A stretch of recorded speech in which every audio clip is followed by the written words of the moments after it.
power coming up the middle. Free safety. Gotta get it go. Allen steps up. Jumps over the defenders to pick up the first. The sideline using Curry. Way downtown.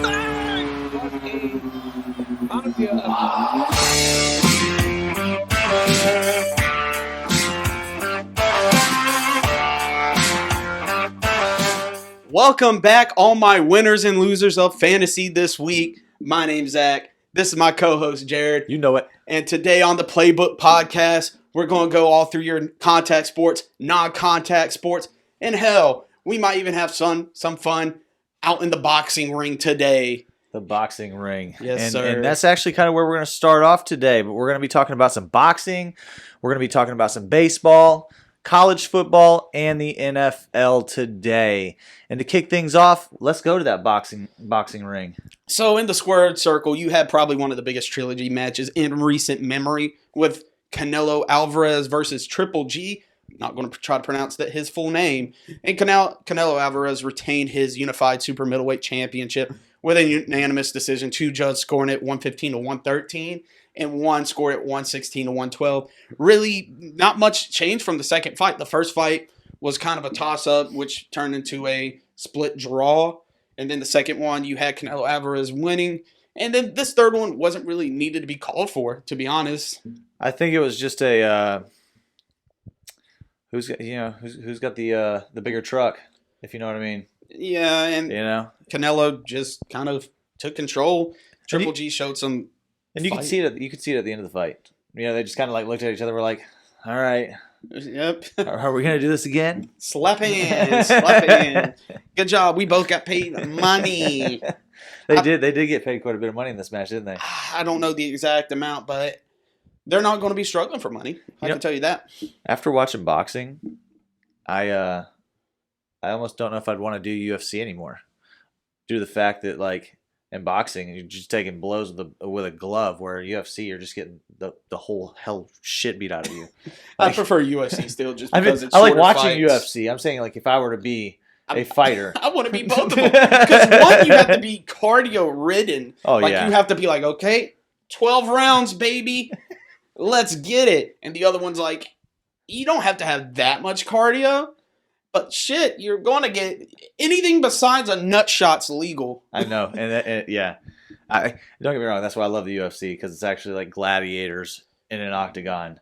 Yeah, I prefer UFC just because you got different styles. Styles make matchups. Hey, let's roll into some baseball. Oh, the diamond. The diamond. We really haven't talked about the diamond too much on our podcast, and we're rolling into the playoff season here in Major League Baseball, and we've got two teams that have already clinched playoff berths, and that is the Houston Astros and the LA Dodgers. Oh, no, you got some more teams. When did more clinch? You got Houston, you got the Mets and the Atlanta clinching. Okay. I did not see the update on Atlanta and the Mets clinching. Yeah, they just clinched in the past couple of days. Okay. And then, obviously, you got the Dodgers with 103 and 45. Shocker. Yeah. The Dodgers. Well, whenever you put an all-star team together like that, it's kind of hard not to lose. It's like a create-your-own team, like Mookie Betts, Freddie Freeman. Give me Clayton Kershaw. Let's just do all this. Let's just have a full, instead of picking all-star players for the all-star game, we're just going to send the Dodgers to the all-star game. It's like that friend. Remember playing sports games, and it's like they're like, I'll pick the worst team and still beat you. And you're like, wait. When did Clayton Kershaw play for the Pittsburgh Pirates? Hold up. Right. Freddie Freeman. And it's like, no, you put this team together, you jerk. No, now currently the Yankees and the Mets, I was getting to the Mets, is they both hold the number 2 seed right now, respectively in their conferences. So, and then also tonight with the Yankees playing the Pirates, we're watching to see if old Aaron Judge can get number 61. He's tied with the big Babe right now. Yeah, everyone besides Boston fan loves hearing that name. God. Hey. I hate New York Yankees fans and Red Sox fans. I'm a diehard Yankee, baby. But you got the Rays at the 5 seed.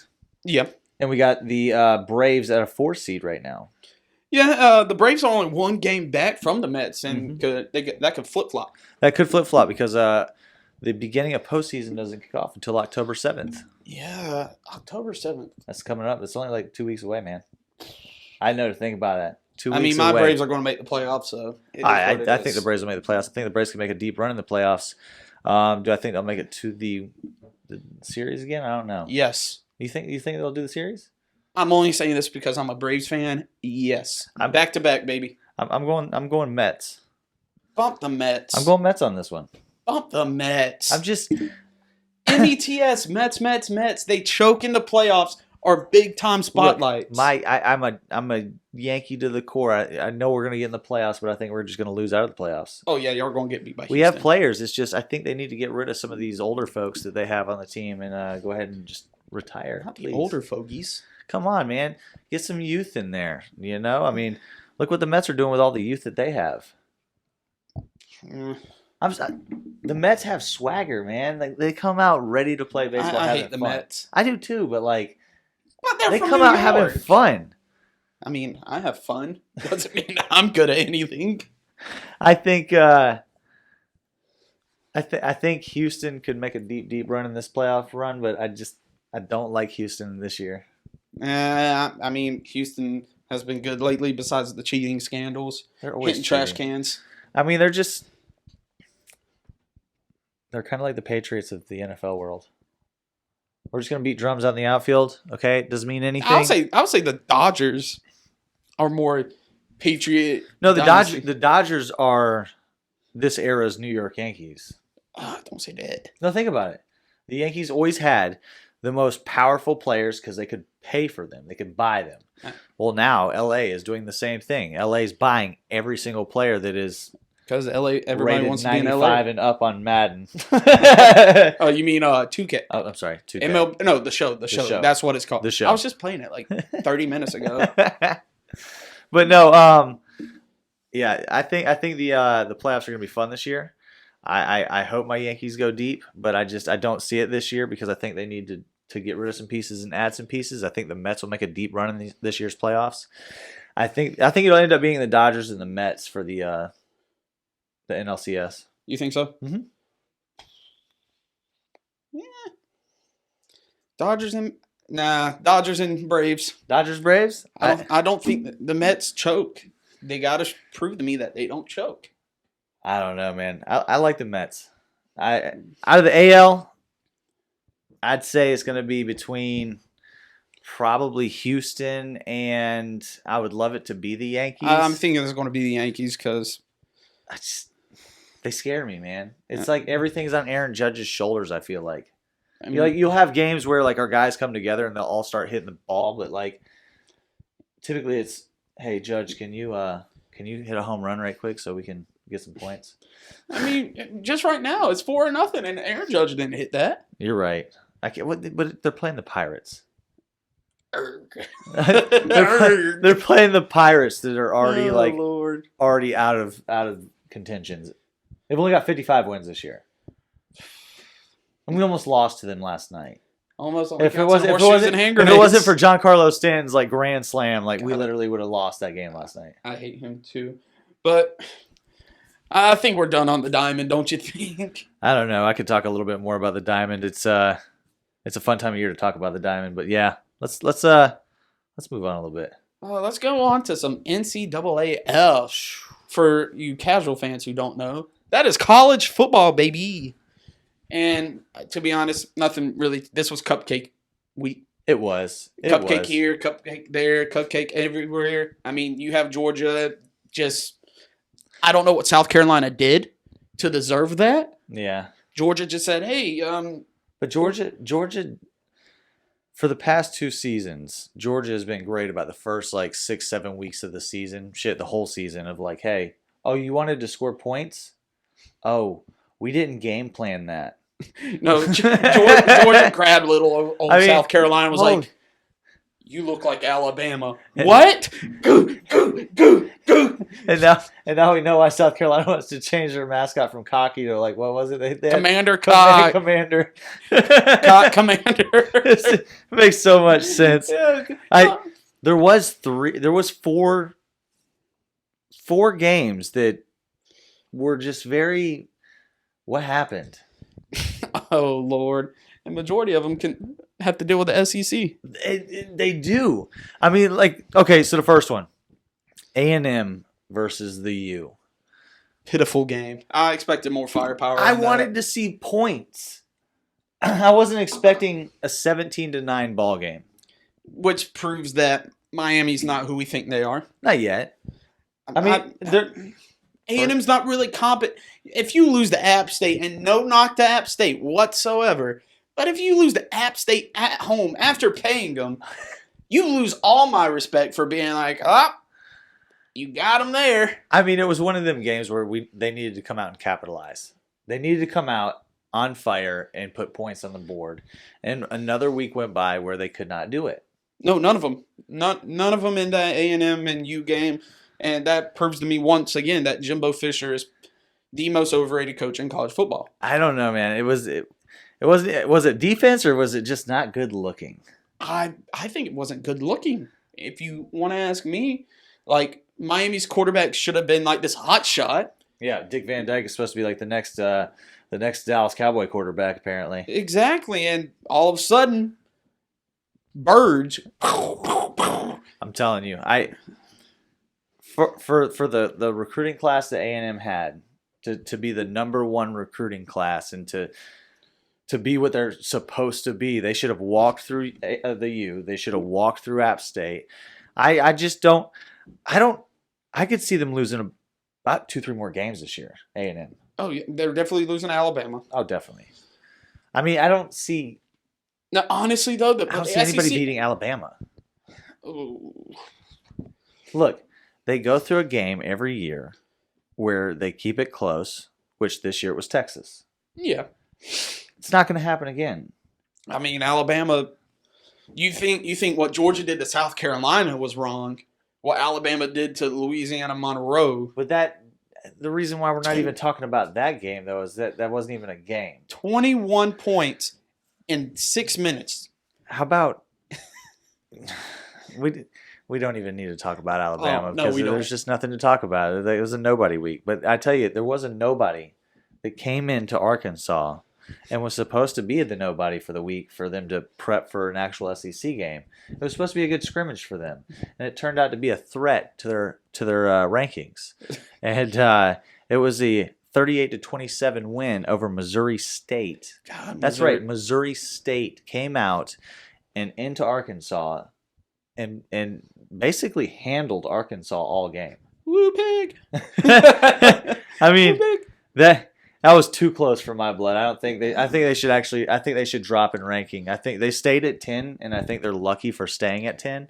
But I think they should have dropped down to at least 12 for like barely beating.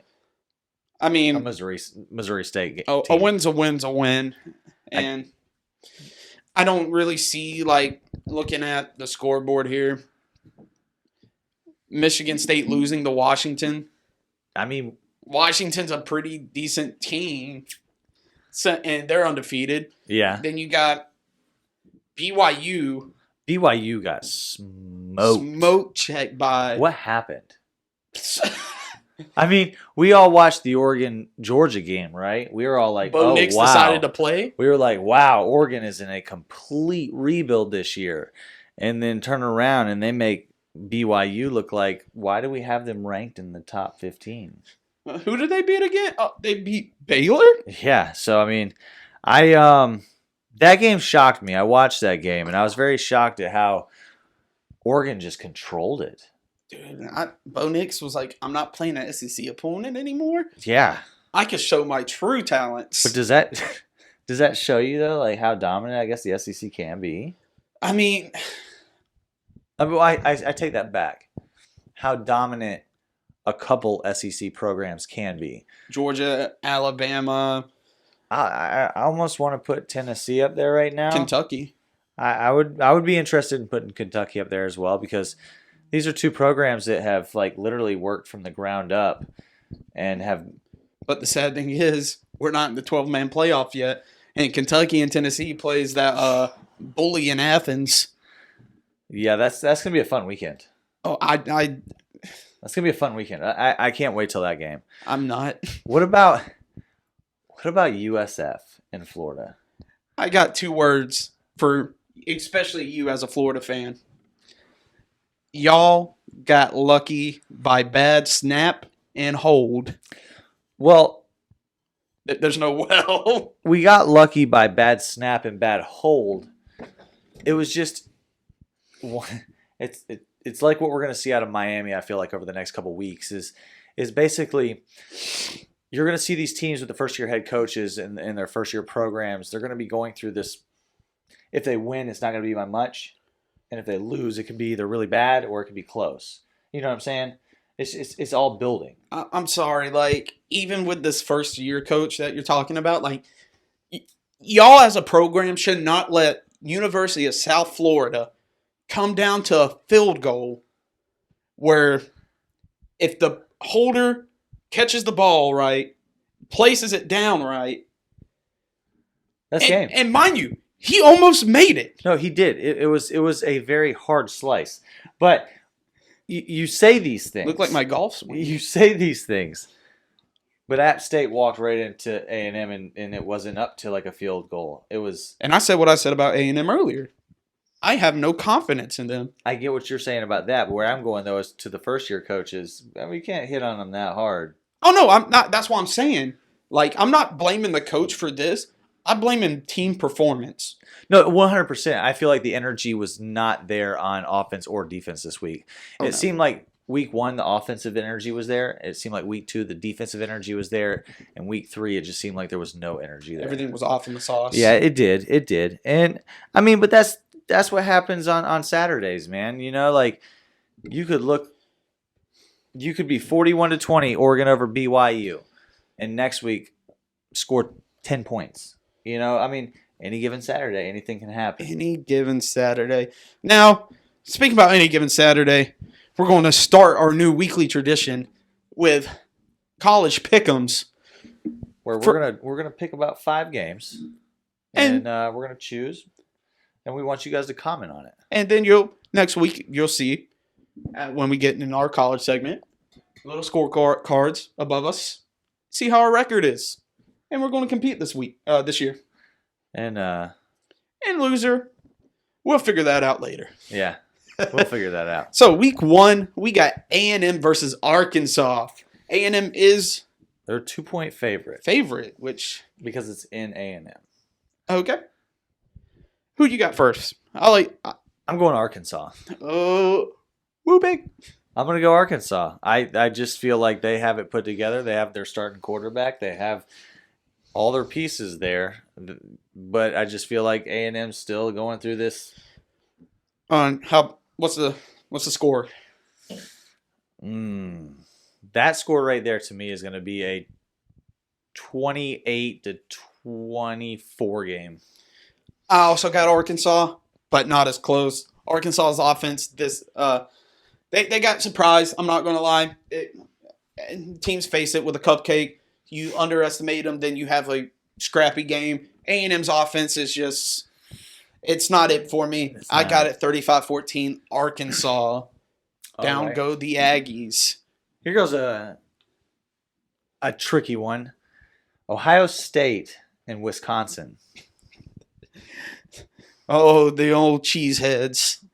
No, I got Ohio State 45-20. 45-20, huh? Dude, it's going to be a slobber knocker. Wisconsin doesn't have the firepower to keep up with Ohio State. I got Ohio State winning that game as well. I don't know if they'll put 40 plus up, but I think it'll be a 38-14. 38-14? 38-14. Okay.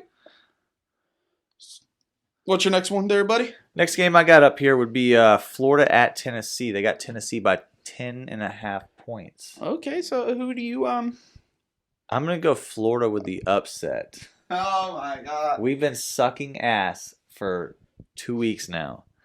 I'm hoping Coach can pull some stuff out of the woodwork, but I got us winning 21. No shit. You can't even say a score. I can't because Tennessee can run points up the board. Give it to me. You know what? 28-13 Florida. Oh my! I got Rocky Top. You should. Yeah, I got Tennessee 35-10 35-10. in a rout. In a rout, huh? They're just a better team. AR 15. This is just so we can spice it up because Yeah. I think we're gonna agree probably on. Oh no, there's one I know we're not going to agree on. And is that gonna be the next one we talk about? No, it's not the next one we Okay. talk about, but Okay. next one we got is USC versus Oregon State. Who you have? Oregon State. Oregon State. Why Oregon State? I'm picking Oregon State because USC has lost the last 3 times that they've played in that stadium.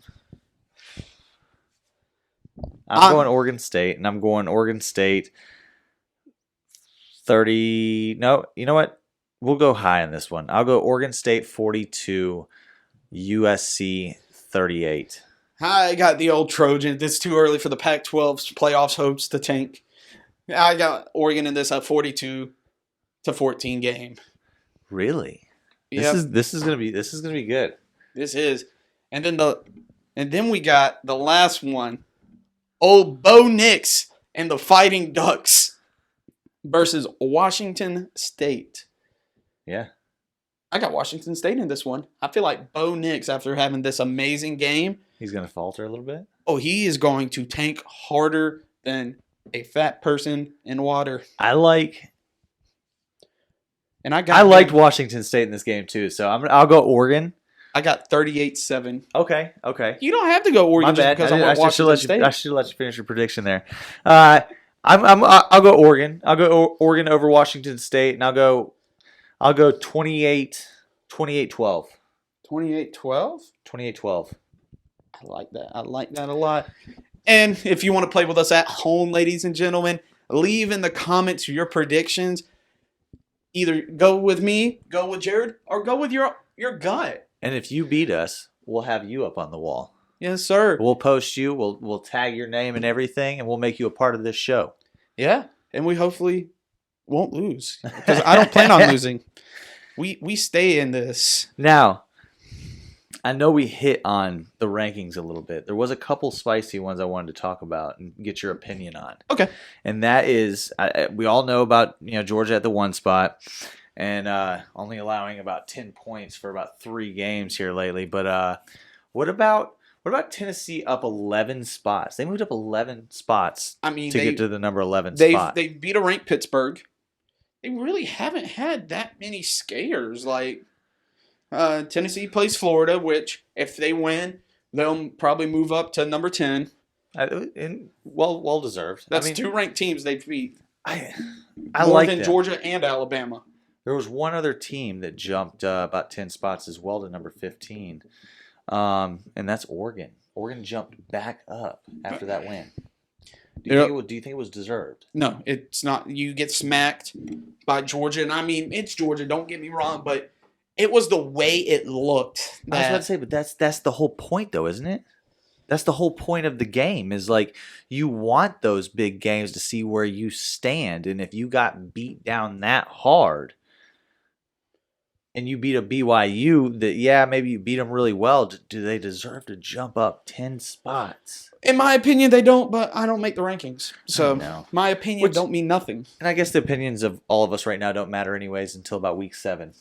And at that point, it doesn't matter about anyone besides who's in that room. Hey, Miami dropped 12, though, to number 25. They should be unranked. I unrank them. I'll be honest with you. I think them and Florida should be unranked. Oh, yeah. Indubitably. I'm just saying, like, they shouldn't be ranked because all it's doing is hurting their progress.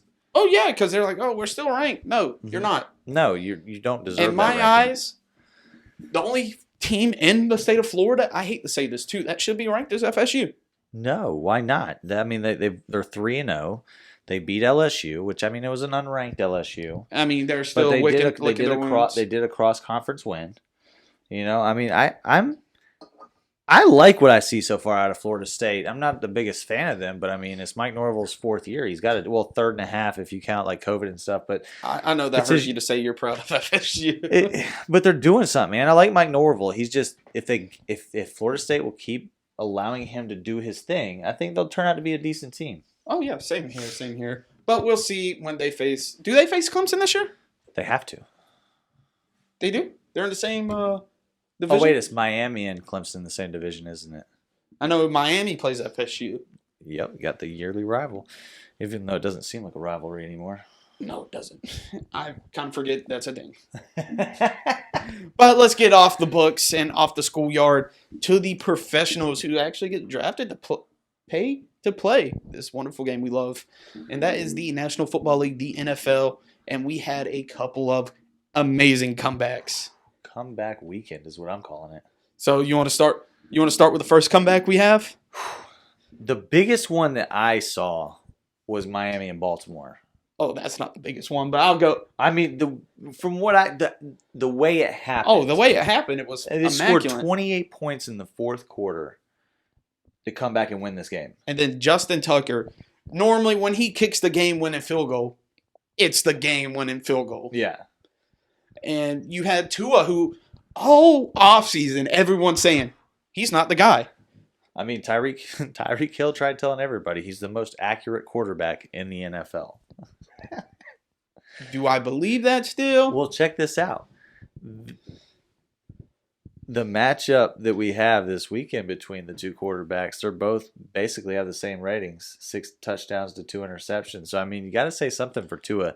He's finding his receivers, and he's putting it right on the money. Oh, and a fun fact about Tua. They're scoring points. A fun fact about Tua, he leads the league in passing yards right now. Yeah, he does with, I think it was like 715 or something like that. 715, 705. I don't remember. It's an amazing number for 2 weeks.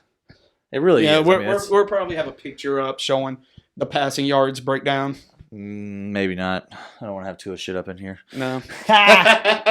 But I'll be honest with you, though. It was a big comeback game. Baltimore still looks really good. They just got to figure a few things out on defense. Miami, though, they're 2-0. I can't argue with them right now. Their new coaches put that scheme together real well. And they're not looking like they're afraid of anybody. So oh, no. How about the next comeback? This is the biggest comeback, and not just because, not the score, but the most elite quarterback brought them back, and that is the New York Jets versus the Cleveland Browns with Joe Flacco, still elite. Old Joey Flacco. I tell you, I agree with you on that, man. There was like 30 seconds left, and they went down and scored again. That was the toilet bowl. Oh my God! Hey, look. The Jets are sleeping happy. I mean, we won a game, and it's not in week 12. But it was a game that they had to fight and win, and they won it. Oh, exactly. Without Zach Wilson. That's what I'm saying. Like, who's Zach Wilson? Mom? I mean, he's at someone's mom's house. Yeah, hopefully not my mom. How about Thursday night's comeback? Kansas City versus City. I feel bad for the Chargers because Herbert did get hurt in that. Hurt? Homeboy got his behind beat Thursday night. Like they might say he doesn't have any broke ribs, but by the 3 rib shots he took, the 3 separate rib shots he took, like there's got to be something broken in there, bro. Props to you, Herbert. Like you are a beast. Kansas City is leading the West, and earlier, our 2 early predictions looking like they're coming to bite us in the ass. You're right. It's still early. I mean, but Kansas City does look lethal. Their defense looks strong. I did like the body slam by free safety James Jr. Darn. Oh, my God. Travis Kelce actually had a podcast talking about that. And Darwin came up to him after a couple of plays and was like, yo, man, you good? Hey, sportsmanship, dude. Sportsmanship. I love the sportsmanship, but I love how football might be coming back. I'm glad they didn't throw a flag in that situation. Oh no, they shouldn't have. I mean, come on, these guys used to wear leather hats and tackle each other. And now if you want to call the match. but I'm just saying, like now we're playing like 2-hand tag for a few years. Now I'm hoping like football's coming back again. It's not going to come back to the days of Sean Taylor and all that. How about one of the craziest comebacks of the weekend? Oh, Hunter Renfrow. That's all like 2 words I gotta say. How do you do that, dude? Like feel they were so down bad for 20-0, weren't they? I feel so bad for him. Dude, the Las Vegas Raiders, like, I have so much hope for you. And y'all are just throwing it away. Like, I had y'all winning. And now they're 0-2. Like, I had y'all winning, and then y'all do this to me. I'm with you on this, brother. I had them winning as well, and it kind of bit me in the booty on that. It's only week 2, so we might be overreacting. We had a couple blowouts this weekend. Oh, yes. You talk about yours first. I like how you worded that. Talk about mine, because the funny fact is the 2 blowouts were our favorite teams. Yes. And I'll be honest with you, I think both of these blowouts were like kind of unexpected. Both of them. Yours was a little bit more expected. It was expected, but you're talking about the previous year's number 1 overall AFC seed, which we're not going to say how they got it, but they were the number 1 overall seed. But we're also talking about the team who lost to the Giants week 1 this year. Well, we talked about that already. But yeah, Buffalo over Tennessee, man. The whole fourth quarter, we didn't play none of our starters. I saw that, and I was just like, I have never seen in the NFL game, the National Football League, people who come from college that get paid millions of dollars. And they're like, you know what? Just take the fourth quarter. 41-7?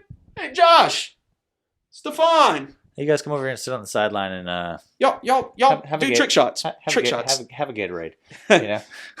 No, I was from a fantasy perspective, not so thrilled, but from a fan perspective, I was super excited about it, because that shows you like how much that they have invested in the Buffalo Bills to where they can actually allow their players to rest in the fourth quarter, because there's going to be games this year that we're not going to have that ability.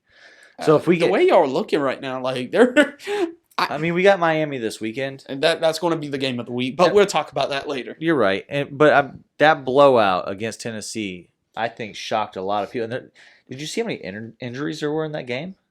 Oh, well, I mean, we had Buffalo Bills trying to decapitate other Buffalo Bills and sending them to the hospital. We had Buffalo punted for the first time in like 5 games. Yeah, punted twice. And it didn't matter, because as soon as they punted, they would muff it and Buffalo would get the ball back. Like, it just seemed like it was just no matter what would happen, Buffalo was on top. And I mean, hey, as a Bills fan, I'm super excited, but wow, watch out. Yeah, you better watch out. Buffalo's the AFC South. Because the number 1 team in the AFC South as of September 21st in the year of our Lord, 2022, you have the Jacksonville Jaguars, Team Ice Cream. Team Ice Cream. Hey, I've been calling it. I had to throw down that. But Jacksonville, they kept that record alive and broke a record, broke a streak. What was it? They were 0-4 against Matt Ryan.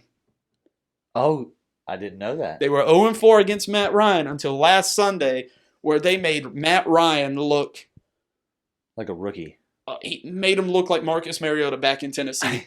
I'm telling you guys, like, I was watching that game and I was shocked at just like how Indianapolis cannot get anything going. That's 2 weeks in a row that they couldn't get anything going. But like the way the defense looked, they looked fast. They looked sharp. 3 interceptions. We're only behind the Bills on turnover differential. The Bills, who's been destroying people, and then Trevor Lawrence looked like a quarterback. Like I don't like how people give Trevor Lawrence a bunch of shit. Like, I'll be honest with you, because I think Trevor Lawrence is going to turn around and be a great quarterback. It was just he's got the right scheme now. He's got the right coach, and he's got the right people around him. Yes. I think he's going to have a stellar year. I just think it's kind of like how I feel about Josh Allen's first 2 years. Well, that, but also like your fan base. Floridian fan bases can be god awful. I love my fans in Florida so much, but they can really hinder what a program's trying to do. And even though it's all on social media and things like that, all that stuff ripples through the airwaves and it gets back to them.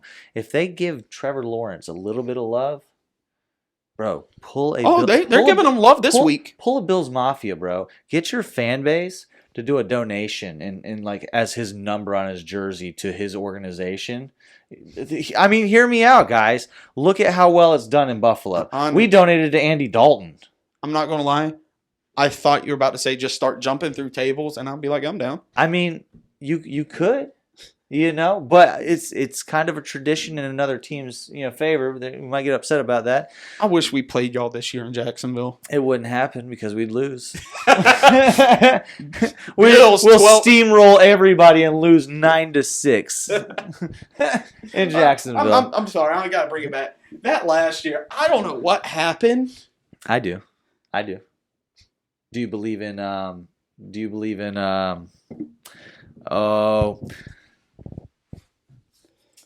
Like when a black cat crosses you.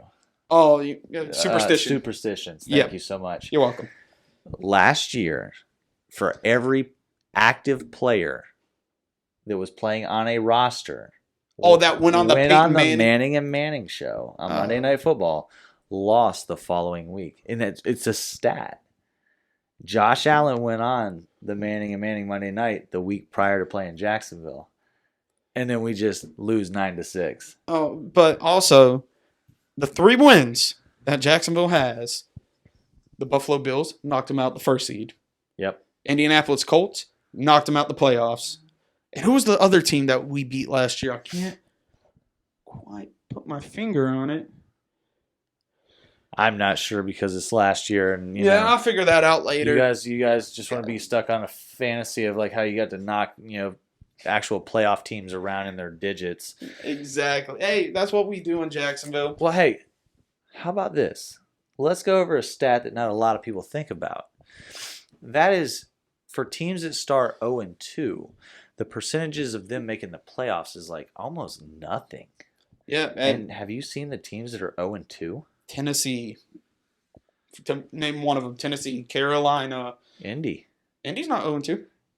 Indy is 0-2, son. 0-1-1 is 0-2. Nope, that's 0-1-1. I'm telling you, bro, that's going to keep them out of the playoffs. Oh, probably. Cincinnati,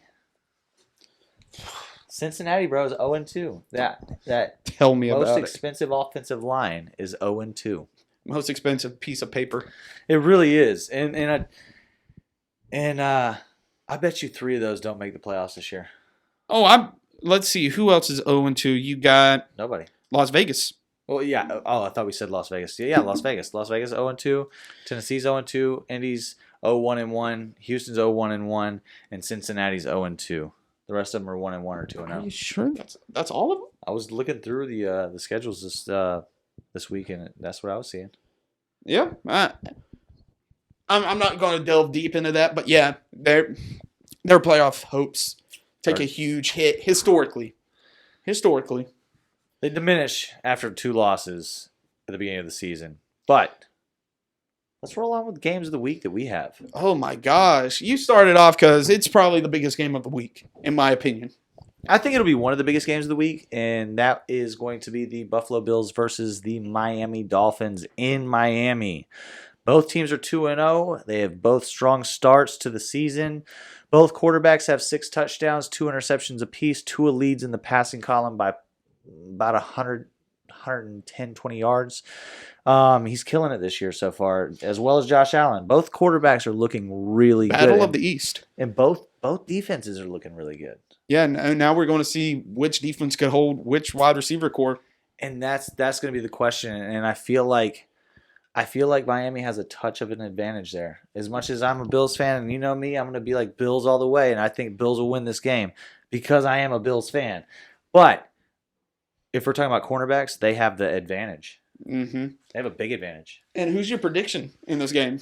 No, you don't want my prediction. Oh, my God. You don't want my prediction. My prediction of this game is the Bills are going to win this game 49-21. I'm actually going to bring a shocker in on this. Miami wins another close game. And this is in Miami. This is in Miami. I'm telling you, that energy is there in Miami Stadium right now. Miami pulls up a nail-biter, 42-38. 42-38. And do they pay fans to come to the game? Because it's hard for them to get attendance anyways. No, they saw what happened last week, I mean, and they finally have hope. Majority of the fans last year's game down there were Buffalo Bills fans. Oh, you're going to see half and half. Half and half. That is horrible. I mean, that is horrible for Miami to be a half and half stadium. That means there are more Bills fans in your area than Dolphins fans. there's more Packers fans here Go than Bills. Jacksonville. Go Bills. How about you get us on this next game? So we got a big fantasy barn burner coming up with Oh. Detroit versus Minnesota. You got a newcomer, Amon St. Brown, torching up everything. You got Jay Jettas. You got Dalvin Cook. You got DeAndre Swift. You got Kurt. I can't play in primetime Cousins. And then you got Jared Goff. And it's going to be a barn burner. You have both offensive just put up high numbers defense. If you don't like defense, you're going to love this game. I have Detroit winning 48-41. I have Detroit winning 35-31, and I think it's going to be a very pass-happy first half. And then depending on which way it goes in the first half, I think there'll be a lot of run offense in the second half with Detroit. And that's why I have Detroit winning at 35-31. I think they get a big jump. I think they do what they've been doing all season so far is they'll get a good jump. They'll go up 28-0, something like that, 28-7. And then they'll just slowly let that team come back in the game throughout it, and then they'll score like one more at the back half with like DeAndre Swift. So They said Matt Stafford who? I got Detroit 35-31, and I got them going 2-1. 2-1. 2-1. I think Detroit. I'm telling you, like I told everyone at the beginning of this season, I think Detroit, not just because of HBO and everything, but they just have like this swagger to them, man. They have like this coolness to them, and I like it. I think the Lions could do some cool shit this year. Okay. Yeah, hit him with the next one. We got on deck. San Francisco and Denver. San Francisco has got Jimmy G back. So I think San Francisco has a completely different appeal right now, and I think the 49ers could win this game, and I think the 49ers will win this game because Russ has been pretty rusty since he's been in Denver. He hasn't been the same old Russell Wilson. You beat Houston 16-9. Their coach doesn't know how to read time, supposedly. No, so I got San Francisco winning this game, and I got San Francisco winning this game 28-17. Oh, that's close to my prediction. I also have San Francisco winning just because they have a more competent offense, it seems like. George Kittle's projected to come back, which will help Jimmy Garoppolo. You got Debo. You got your running backs and all that. I feel like Jimmy Garoppolo is the quarterback for the 49ers, even if Trey Lance wasn't injured. Yeah. I'm not high on Trey Lance, but that's neither here or there because he is out with an injury. And then Denver just looked off time. Like, you're supposed to be fighting for this AFC West title, and they just don't. 1-1 against but they don't look two of the worst teams in the NFL. They don't. They don't look good. They're not clicking like we all wanted them to click at the beginning of the season. Like we all hoped they would click at the beginning of the season. Mm-hmm. I think it's the San Francisco show right now, and I think San Francisco with Jimmy G, man, San Francisco could win that division. I'm telling you, San Francisco wins 28-14. You said 28-17. I was thinking 28-14. I like that prediction, my man. I'm telling because with Jimmy G, they don't score high points. No, And then I don't think they'll score major points, but I think this will be that first game where Jimmy G's getting his feet wet again, and then next week they'll put some points up because Jimmy G's playing for a contract. Oh yeah, he's playing. So it's like Lamar Jackson. So when these guys play for contracts, typically they're going to play harder, they're going to play better because they want that big dollar. So I say 28-17 this week. Next week I could see more points on the board. And then now you got the game of the year, game of the century even, if you're a Jacksonville fan. It is Jacksonville versus the Chargers. And both teams, they're looking good right now. Both coming off different sides of the spectrum with the Chargers coming off a little heartbreak loss against Kansas City divisional rival. And then you got Jacksonville, who snuffed out Frank Reich and his offense. I'm telling you, man. And Jacksonville's defense is. This is a scary game because we don't know which Jacksonville's real. The team who played against Washington, who could run the ball. Both of those teams that played Washington and played Indy both looked really good. Yeah, but one could run. In Washington, they could run the ball, and it looked good. And then Indianapolis couldn't run the ball, but the passing looked good, and the defense looked even better. I'm telling you, dude. But the Chargers, like Mike Williams, looked hot. Mm-hmm. And the injury with Justin Herbert, we don't know how it's going to have. I'm going to give this a nail-biter of a game, 28-24. 28 to Duval. No way. Okay. Well, I mean, you got two teams here. One's supposedly proven, and one's trying to prove something. So, I mean, I like Jacksonville. I've been saying it all off season. I like Jacksonville. I know I completely forgot about Justin Herbert's severe injury for a half a second while I was writing this. But yeah, I'm going to go with you on this. I'm going to go Jacksonville over the Chargers in LA. And I'm going to go 38-25. 38-25 Jacksonville. I do, because if you look at Jacksonville, they have the components. They have everything they need to win. It's just they have to have that ice cream. And now that they have ice cream, they're winning. Hopefully they have ice cream in LA. But a little off actual league stuff. We're going to the best league around. I know we talked about it earlier. I want to say episode 2, but the Suds and Buds League. Well, you know. Oh my gosh. I'm 2-0. We both are 2-0 right now. Same division. Your boy Jared's in first place by a couple points. I think I had a much better draft in this league than I did in the in my dynasty league, and I think it's going to really help me for winning the rest of this thing. So let's break down last week's game, okay. And I'll let you break down yours first. Well, last week I played Mr. Mahomes alone, and that game turned out kind of scary for me. I ain't gonna lie, I was winning majority of the game. You know, Jonathan Taylor didn't do me any favors. No, he did not. He didn't do me any favors. And I remember telling you to actually bench him. Yeah, I think you did, and I did, and I didn't listen to you. And it was about the same time whenever I said, "Hey, I'm not going to start Mike Evans because of his because of the Saints and because you're of like the stats." And then you mentioned, yeah, I know, and I didn't listen, and I should have. But I also had Kamara out as well. Yep, you did. So I had to play with somebody. I guess I could have put James Robinson in. He got me 20. He got me 23 on my bench. So I mean, would have been a close. You talk about how the running game really wasn't there against Indy, but it kind of was because he only had that 36 yards. My big players this week were Lamar Jackson. Oh, got me 62.8, and Jalen Waddle with 58.2 in our league. Godly, and then with my league, I played the New York Blazers, who, in all honesty, they're 0-2. They've gotten mollywopped twice, and I was one.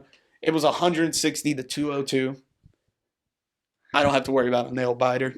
Yeah, I think this week's game is going to be your nail biter game because oh my gosh, the team you got we'll get with that. We'll get with that. Woo!